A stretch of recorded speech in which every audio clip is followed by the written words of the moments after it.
Hello everyone, welcome back into this channel, and this video will show you about the tutorial, a basic tutorial about iPhone, and I would like to show you the way how to change the wallpaper of your home screen on iPhone. You can also check your current wallpaper that you use right now. You just need to visit the settings, and after that you just need to scrolling down, and now you just need to go visit the wallpaper here. Just go click it.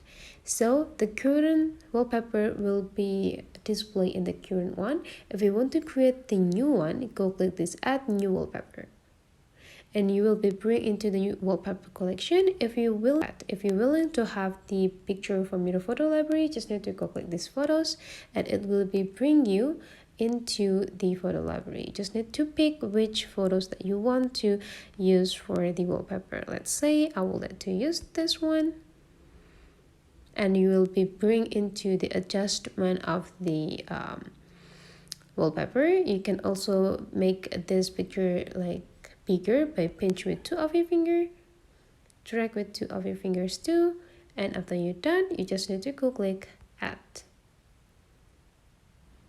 and confirm that you want to set as wallpaper pair, and your current wallpaper is now changed from this one into this. So that's the way how to change the wallpaper on iPhone. Hopefully this tutorial today is really useful for you guys. Thank you for watching, and I will see you for the next video.